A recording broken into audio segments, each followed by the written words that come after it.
આજરોજ રાજકોટથી બ્રાહ્મણના મહાસચિવ શ્રી મિલનભાઈ શુક્લા બેટ દ્વારકાની મુલાકાતે આવેલ દ્વારિકાધીશના દર્શન કરી બેટ દ્વારકાના તીર્થપુરોહિતોની સાથે મુલાકાત કરી બેટ દ્વારકામાં 2 મહિનાથી ચાલતા મંદિર પ્રશાસન અને તીર્થપુરોહિતો વચ્ચે ચાલતા ઘર્ષણ વિશે માહિતી મેળવી અને આશ્વાસન પણ આપ્યું કે અમે બેટના તીર્થપુરોહિતની સાથે છીએ, જરૂર પડ્યે ઉગ્ર આંદોલનમાં અમે પણ સાથે મહાદેવર આજે બેટ દ્વારકા ખાતે જે છેલ્લા ડિસેમ્બર મહિનાથી જે ઇસ્યુ ચાલી રહ્યો છે, તો તીર્થ પુરોહિત જે અહીંયા અમારા બ્રાહ્મણો છે એમને જે એમના યજમાનોને દર્શન કરાવવાની જે વ્યવસ્થા હતી એ વ્યવસ્થા પરંપરાગત છે અને આદિ અનાદિકાળથી ચાલી આવતી પરંપરા છે, એને અચાનકથી બંધ કરી અને છેલ્લા લગભગ 3 માસથી આ બ્રાહ્મણોનું કોઈ સાંભળતું નથી. આવો ને આવા પ્રશ્નો અવારનવાર અનેક જગ્યાએ મંદિરોમાં અને ટ્રસ્ટો વચ્ચે આવા ઘર્ષણ થાય છે. ત્યારે આ વિડીયોથી અને આજે અહીં બેટ દ્વારકાથી અમે સરકાર પાસે એવી સ્પષ્ટ માંગણી કરીએ છીએ કે આનું જલ્દીથી જલ્દી સોલ્યુશન લાવે અને ખાસ કરીને એના ટ્રસ્ટી મંડળ અને માનનીય જે મંત્રી અગાઉ હતા એવા સૌરભભાઈ પટેલને પણ આ વિડીયોના માધ્યમથી અમે વિનંતી સાથે જણાવીએ છીએ કે તમે આનું સોલ્યુશન લાવો, કારણ કે તીર્થ પુરોહિતોનો આ અધિકાર છે અને બ્રાહ્મણો કંઈ ખરાબ કૃત્ય કરતા નથી. સનાતનની જે પરંપરા છે, વૈદિક પરંપરા, એને જીવંત રાખવાનું જો કોઈ કાર્ય કરતું હોય તો એ આ બ્રાહ્મણો દ્વારા થઈ રહ્યું છે. ત્યારે એમને વિના કારણ વારા ઘડીએ કંઈક ને કંઈક ઇસ્યુ ઊભા કરી અને હેરાન કરવા આ બિલકુલ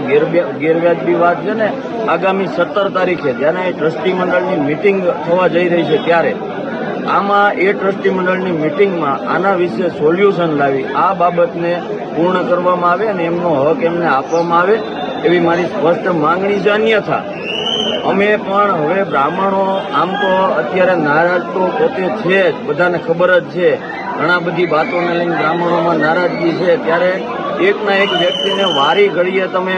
હેરાન કરી અને એને વધુ ઉગ્ર સ્વરૂપ ન આપે એવી સરકારને પણ વિનંતી છે. હમણાં જ ચૂંટણીઓ પણ આવી રહી છે, એટલે ખાસ કરીને આવા ઇસ્યુ ઊભા ન થાય અને અમારે બોલી અને અમે સરકાર વિરોધી છીએ એવી સરકારને એવું ન લાગે, એટલે આવી વાતોનું સોલ્યુશન સરકારે તુરંત લાવવું જોઈએ. અને ખાસ કરીને સમીર પટેલ કે જે એના ટ્રસ્ટી મંડળમાં અત્યારે એમનું ચાલે છે, મેં જાણવા પ્રમાણે એમને પણ મારે જણાવવાનું, સરકારને પણ જણાવવાનું કે આવા જે હિસ્ટ્રી સીટર માનસિકતાવાળા જેને લઠ્ઠાકાંડ કર્યો હોય, અહીંથી ભગવાનના દાગીના ઉપાડી અને ક્યાં છે એ અત્યારે કોઈ પાસે એનું પણ એડ્રેસ ન હોય, તો આ બધું ખોલી અને જે જૂના ઇતિહાસ છે અમારે ખોલવા ન પડે. એટલે પણ હું આ ધમકી નથી આપતો, પણ ચેતવણી આપું છું કે અમે